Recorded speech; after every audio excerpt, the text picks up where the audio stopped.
No drunk drivers. I know most of you all have heard stuff in the news, rumors, etc. What I can tell you now is that the case is still open. Until the case is closed, nothing is factual. Nothing is factual. I can't give my opinion on it because it's not truth. You'll know when the case is closed because you will hear it from me. You'll hear it from many other people, but especially me. That's pretty much all I got right now. Yeah, I know it's anticlimactic, but I figured I would address my family and friends, loved ones, etc., kind of in one shot. It's a lot easier for me to do it this way instead of emailing or typing or phone calls. You know, it's a lot easier. Plus, you can see me. Yeah, I'm doing okay. In case you all have not noticed, I am resilient. So, yeah, that's pretty much it. Yeah, that's pretty much it. Now, on to the second part of the video. I was gonna chop it up in two, but it's like, man, you all have, meaning class of 99, y'all been with me from the beginning, and I appreciate it. I can't separate the two, so it's like, hey, I'm talking to everyone as one. Family, friends, class 99, y'all all in that same group. Man, sorry. Let me get my thoughts together. So the class of 99 reunion. 20 years. 20 years. I was like, man, 20 years. 20. I thought by now I would have been president of the United States or something like that. 20 years. Like, man, there's nothing I can't accomplish in 20 years. But yeah, man, 20 years. That sounds crazy even saying that. But it's the truth. 20 years. 20 years. That was something, yeah, that event though, it was something I was looking forward to. I wrote it on Facebook about, and I told a couple of people while I was there why this reunion meant so much to me. It was not only the same event where me and Shayla officially met, even though I knew who she was, before that.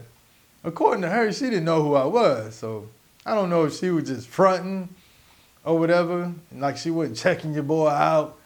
I mean, I was checking her out. I mean, ain't no shame, but it is what it is. But she claimed to not know me, so I guess we'll just roll with that. Even though I think she fronting. I think she was checking your boy out on the slide, but hey, who knows? But yeah. So that's where we all met. I already gave y'all that breakdown, but yeah, that's part of the reason why the 20-year reunion meant so much. Also, that reunion was the last event that me and Shayla talked about attending, especially right after Braylon was born. We had a little downtime, and I remember the conversation we were having, and she was wondering more about we had a feeling there would probably be like some outside events such as a picnic, and she was wondering how Braylon would, I guess, interact, or would it be too hot for Braylon to be out there, stuff like that. So she was like, oh, I don't know if I want to have my baby out there in all that heat. And I'm telling her, well, we ain't got to stay out there too long. Just say our highs and buys, chunk up deuce, and be up out of there, And it don't have to be a whole day event. But yeah, so we knew the 20-year reunion was coming up, and we talked about attending, and that was one of the concerns that she had was baby Braylon out in that sun. It wasn't too hot though, but it wasn't too hot. Yeah, man, everything turned out great. Yeah, that's why I wasn't going to miss that reunion for nothing. Especially when it was announced officially, I knew that I would be attending, and I knew that Shayla and Braylon would be there in spirit, which is why I don't know. I felt, I don't know. It was a strange feeling, but it was a comforting feeling, when I saw everybody, because it just brought me back to school days and when everybody was, I don't know. I'm thinking about our senior year and stuff like that, and had all these aspirations and all this other stuff. So all this stuff was going on in my head. And it was one of the few times where I could really just enjoy myself without without thinking about other stuff. I can just really enjoy the moment as if she was there, my family was there with me.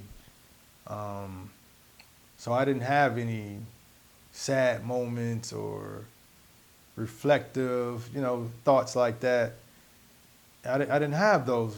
I didn't have them. It was all love. It was all joy. It was all happiness.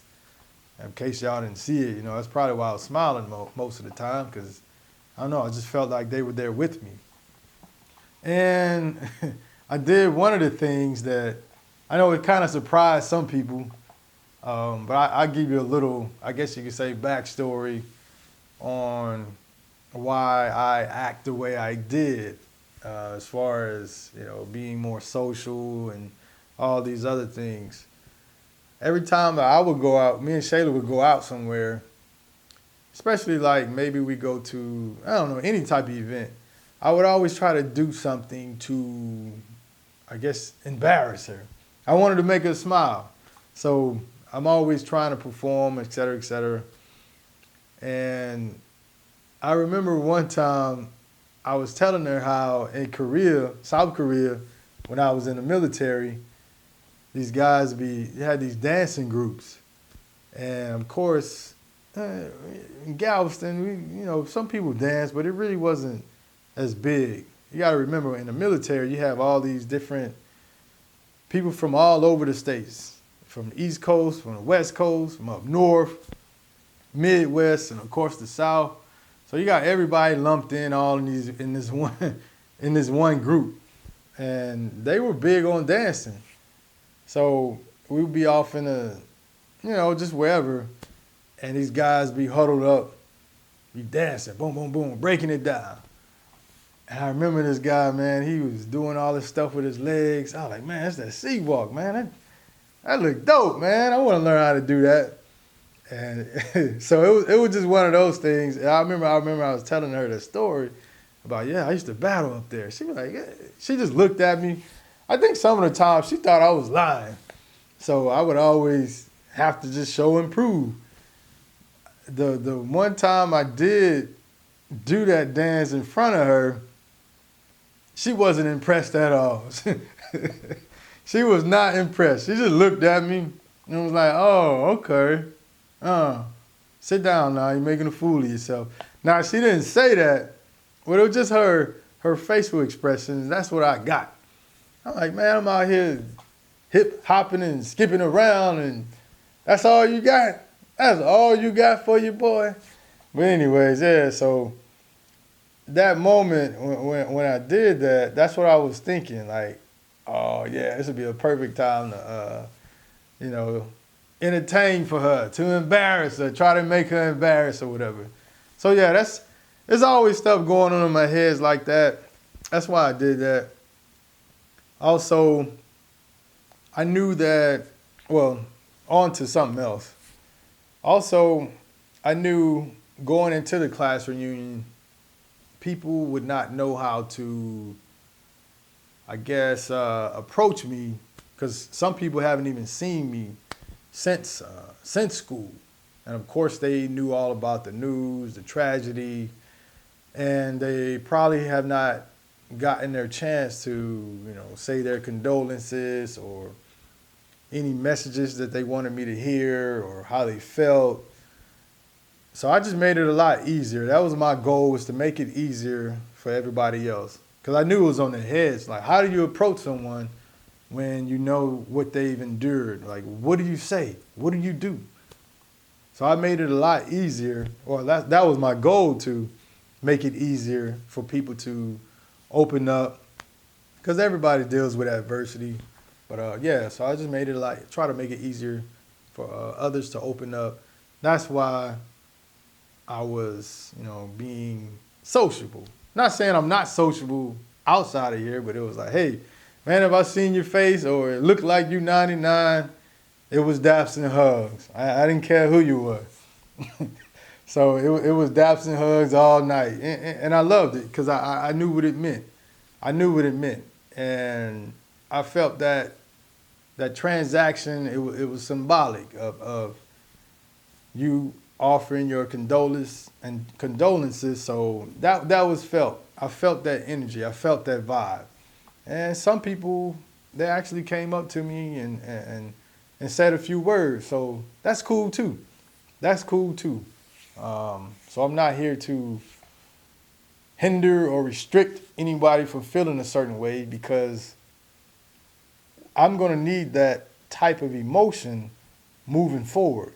That's what's going to drive some of these changes that hopefully that we can get implemented in the future. It's going to take time. It's going to be a grind. But hey, I'm here for it. I know y'all are too. So yeah, man, that's pretty much it. Oh yeah, I forgot about the footage. People keep asking me about the footage. Yes, I do have the footage. I just haven't had time to go through, do all the editing and stuff, because I'm still working on stuff for the case. Hence, it's not over. So yeah, I'm still working on stuff. So that, of course, that takes precedence over this footage. But I do have the footage. I will release it. I'm do some little chop and screw with it or whatever. You can't just drop it the way it is and look crazy. But I haven't even looked over it yet. But when I get a chance, it shouldn't take me too long to go through the editing, get all that stuff mixed and whatever, and add whatever I'm going to add, and it will be released, and you can share it, do whatever you want to do with it. It's everybody's footage. You all made it possible. So yeah, I appreciate once again everybody for their love and support. And when I say I love y'all, I do. I look at y'all as an extended family. I see y'all, and I see y'all. It just brings back all these different types of memories. So, man, I appreciate all the love and support, and just stay rocking with me, Stay rocking with me. We gonna get this thing done. Till next time, peace. Oh yeah, I almost forgot. Frankie Beverly, who in class of 99 stole Frankie Beverly's swag. Man, that tripped me out when I heard, well, somebody told me that. And they told me that it was at the all-white party. I don't know who it was. I forgot. But they kept saying it. And at first I'm like, man, they trying to say I look old or something? No disrespect, Mr. Beverly, or nothing like that. It's just, we in a different age bracket. And so I think they said it like 2 or 3 times. So in my head, I'm like, all right, man, okay, I'm old. And I didn't think too much of it. And I went on throughout the night. We did our thing. I went home maybe that second day, or maybe after everything was over. I just went on ahead and click, clack. I Googled Frankie Beverly. And guess what I see? Me. Same outfit. I'm like, what? That tripped me out. I'm like, whoa. Man, I had the same cap, almost shirt, looked like the same pants. So yeah, I guess you can say I did steal Frankie Beverly swag, which is cool. It's all good with me, man. I got a sense of humor. I'm just glad whoever it was didn't say I was looking like Smeagol from Lord of the Rings or somebody. Cause man, I saw a couple of my pictures out there. I was like, man, that boy ugly. Woo, ugh. What you was thinking, Shayla married me? That boy ugly. I saw, man, I guess it was the angle or or whatever that was. Man, that boy was looking toe up. But yeah, man, yeah. So Frankie Beverly, that was me. That was me. And when you Google Frankie Beverly, I got on the same outfit. I didn't do it on purpose, but hey, it is what it is, man. It's all good. It's all love. But yeah, I just wanted to throw that out there. All right, now I'm out. Peace.